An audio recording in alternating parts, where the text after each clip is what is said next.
Backstage Pass, Institute of Gaming. For more details, contact 7093965965. తెలిసింది నాకేం first సరే age అవుతుందని తెలుసు కానీ కాసేపు నవ్వుకున్నాను, కాసేపు బాధపడ్డాను. ఎన్నో తీపి జ్ఞాపకాలు. 35 ఏళ్ళు గంగాల గారి ద్వారా పరిచయం. కొట్టుకునేవాళ్ళం, తిట్టుకునేవాళ్ళం, ముద్దు పెట్టేవాళ్ళు, ఇంటికి వెళ్తే ఆవకాయ అన్నం పెట్టేవాళ్ళు. అన్నీ ఎన్నో సంవత్సరాలు, ఎన్నో అద్భుతమైన సినిమాలు. శత్రువు ఆయన సినిమా అద్భుతమైన ఫ్యాన్. ఆ సినిమాకి వెంకటేష్కి ఫోటో పర్ఫార్మెన్సెస్. అదేవిధంగా మేము కలిసి చేసిన సినిమాల్లో చాలా ఉన్నాయి. దాదాపు 15-20 సినిమాలు చేసాం. కానీ బావబావ పన్నీరు మేమిద్దరం కలిసి కృష్ణుడిగా ఒకటే దాంట్లో వేషాలు. గంగాల గారితో కలిపి ఎన్నో మెమరీస్ ఉండిపోయినాయి. ఈ రియల్లీ లవింగ్ ఇట్ మిస్సింగ్. ఇప్పుడు వచ్చే జనరేషన్ ఏం నేర్చుకోవచ్చు, మీరేమని ఇన్స్పైర్ చేశారు? కోటా శ్రీనివాసరావు దగ్గర ఆ టైమింగ్ అనేది అతనికే వచ్చండి. మళ్ళీ దాన్ని ఇమిటేట్ చేయడం వల్ల కాదు. ఇంతకుముందు లేదు, తర్వాత నాగభూషణ్ గారు గొప్పవాడు ఉన్నారు. కానీ ఆయన టైమింగ్. రెండోది ఏంటంటే కామెడీ, విలని, ఎమోషన్ ఏది చేయమన్నా కూడా అంతే వర్సటైలిటీతో చేశాడు. ఆ రకంగా నాకు ఇన్స్పిరేషన్. నేను వర్సటైల్ క్యారెక్టర్స్ చేయాలంటే ఎస్వి రంగారావు గారు, తర్వాత నాగభూషణ్ గారు, కోటా శ్రీనివాసరావు వీళ్ళందరూ కూడా గొప్ప నాయకాలు చేశారు. శ్రీనివాసరావుతో చాలా తక్కువగా వర్క్ చేసే అవకాశం దొరికింది నాకు. బట్ నా అదృష్టం, ఆయనతో కొన్ని సినిమాలు చేశాం. ఆయన అప్పుడప్పుడు పిలిచేవారు, వచ్చి ఆయన కలిసి కూర్చునేవాడిని. కానీ అప్పుడప్పుడు రావు వస్తానంటావు రావు అని ఎప్పుడు ఆయన 3 నెలల ముందు కూడా ఆయన కలుద్దాం అనుకొని ఎందుకో ఇలా నెగ్లెక్ట్ చేసి అసలు ఇది ఇలా వస్తుంది అనుకోలేదు. న్యూస్ ఎప్పుడు ఊహించలేదు. ఆయన చాలా హెల్తీగా ఆయన మారిపోయారు. చాలా బాగానే ఉంటుంది. 3 months ముందు వచ్చి ఒకసారి కలుసుకోవడం పరిస్థితి అది బాగా నాకు.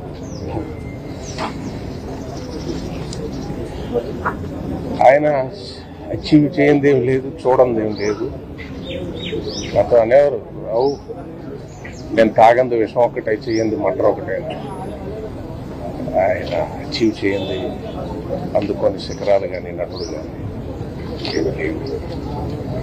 తెలుగు వాళ్ళందరికీ అవకాశాలు ఉండాలని కోరుకునే ఒక గొప్ప వ్యక్తి. తెలుగుదనంలో ఒక మహానటుడు. తెలుగు ఏం చెప్పాలి, తెలుగుకి ఆయన ఇది డిక్షనరీ. మనకి ఆయన చేయని క్యారెక్టర్స్ తెలుగు వాళ్ళకి రావాలని అవకాశం. ఎప్పుడు దానికోసం మాట్లాడే వ్యక్తి.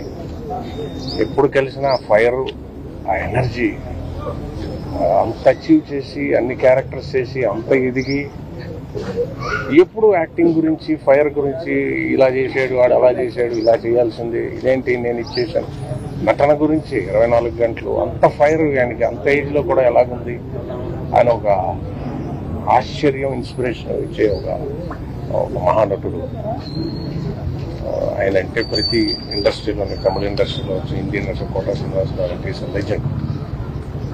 ఒకటి ఏంటంటే ఆయన ఇంకా అచీవ్ చేయడానికి లేనంత స్థాయిలో ఆయన చేసిన పాత్ర. ఆయన్ని ఒక ఇవాళ ఈలో చూడాల్సి వచ్చింది. ఆయన ఆత్మ శాంతి కలిగించింది. కోటా గారు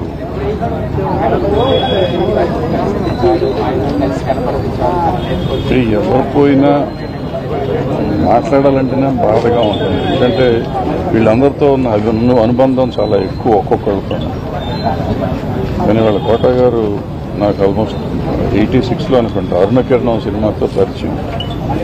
ఆ రోజు నుంచి ఈ రోజు వరకు అన్న అన్నని ప్రేమగా చూసే మనిషి నా మధ్యలో.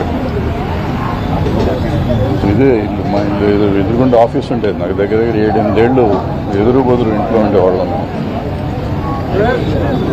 సినిమా ఇండస్ట్రీకి చాలామంది వస్తారు, సినిమాల్లో వేషాల కోసం వస్తారు, లేకపోతే డబ్బుల కోసం వస్తారు, ఏదో చేస్తారు. ప్యాషన్తో వచ్చేవాళ్ళు చాలా తక్కువ మంది ఉంటారు. అందులో ఒకడు కోట గారు. ఆయన వేషం అంటే పాత తరం నటులంతా అట్లాగే ఉండారు. తర్వాత వచ్చిన తరం, మా తరం వచ్చినాక వచ్చిన కోట గారు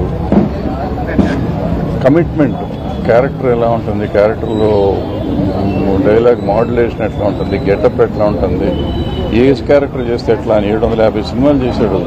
దగ్గర దగ్గర 400 సినిమాలకి ఎప్పటికప్పుడు సెపరేట్గా ఉండేటట్టు చేసిన మనిషి ఆయన. ఆయన వేషం వేయటమే కాకుండా ఆ సినిమాని గురించి కానీ, సినిమా సక్సెస్, నిర్మాతను గురించి, సాటి నటుల గురించి, సినిమా ఇండస్ట్రీ గురించి ఎక్కువ ఆలోచించే మనిషి. 93లో సినిమా ఇండస్ట్రీ అంత స్ట్రైక్ వెళ్ళిపోయి ఇక్కడి నుంచి చేయకూడదంటే హంగర్ స్ట్రైక్ చేశాడు ఆయన. ఇక్కడ మన ఫిల్మ్ నగర్ సొసైటీ ఆఫీస్లో స్ట్రైక్ 8 రోజులు హంగర్ స్ట్రైక్ చేశారు. వద్దని చెప్తే కూడా వినకుండా చేశారు. అంటే సినిమా ఇండస్ట్రీ అంతా బాగుండాలి, ఇక్కడ రావాలి. ఆయనే స్లోగన్ రాశారు, అందరం కలిసి పనిచేద్దాం, కొందరే ఎందుకు పనిచేయాలి అనే మాట ఆయన రాశారు. లోపలికి వెళ్తే మీకు ఫోటో కూడా ఉంది అక్కడ, చూసుకోవచ్చు. అంటే సమాజం బాగుండాలి అంటే తను ఉండే వ్యవస్థ బాగుండాలి, వ్యవస్థలో అందరూ బాగుండాలి అనుకుని తాపత్రయపడ్డ మనిషి. తర్వాత సినిమాని పూర్తిగా ప్రేమించిన మనిషి, సంపూర్ణ నటుడు, సంపూర్ణ వ్యక్తి అయిన కోట శ్రీనివాసరావు నాకు మంచి మిత్రుడు, సోదరుడు. ఆయన మన మధ్య లేకపోవటం నాకు చాలా బాధాకరంగా ఉంది. ఇండస్ట్రీకి కూడా చాలా తీరని లోటు. ఆయనకి ఆత్మశాంతి కలగాలని ఆయన ఫ్యామిలీకి నా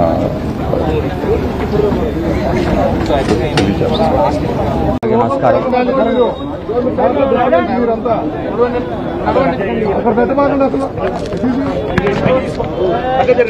చాలా బాధాకరం, దుఃఖం. తెలుగు చలనచిత్ర పరిశ్రమ కాదు, భారతీయ కళారంగం ఓ గొప్ప ధ్రువతారను కోల్పోయింది. కోటా బాబాయ్ మహోన్నత నటుడు. నాకు తెలిసి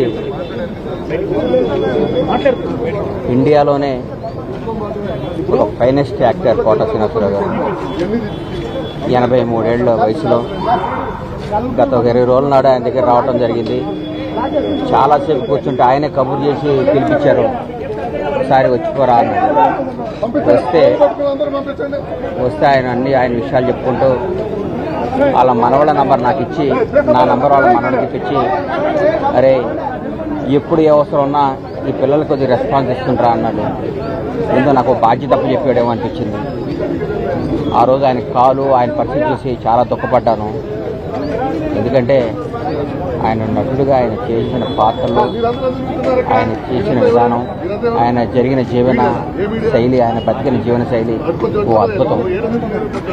ఆయన కోల్పోవటం చాలా నష్టం.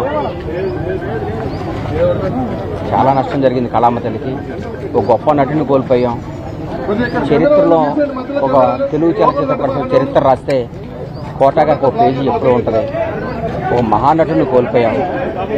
ఆయన పవిత్ర ఆత్మకు శాంతి కలగాలని ఆ భగవంతుని కోరుకుంటూ ఆయన కుటుంబ సభ్యులకి నా ప్రగాఢమైన సానుభూతి తెలియజేస్తూ, తెలుగు చలనచిత్ర పరిశ్రమ ఆయన కుటుంబానికి ఎప్పుడు అండగా ఉంటుంది.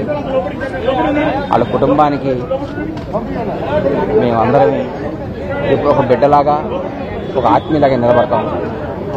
ఎక్కడున్న ఆయన ఆశీస్సులు మాకు ఉండాలని, ఆయన ఎక్కడున్న చల్లగా ఉండాలని భగవంతుడు కోరుకుంటూ సెలవు తీసుకుంటాం.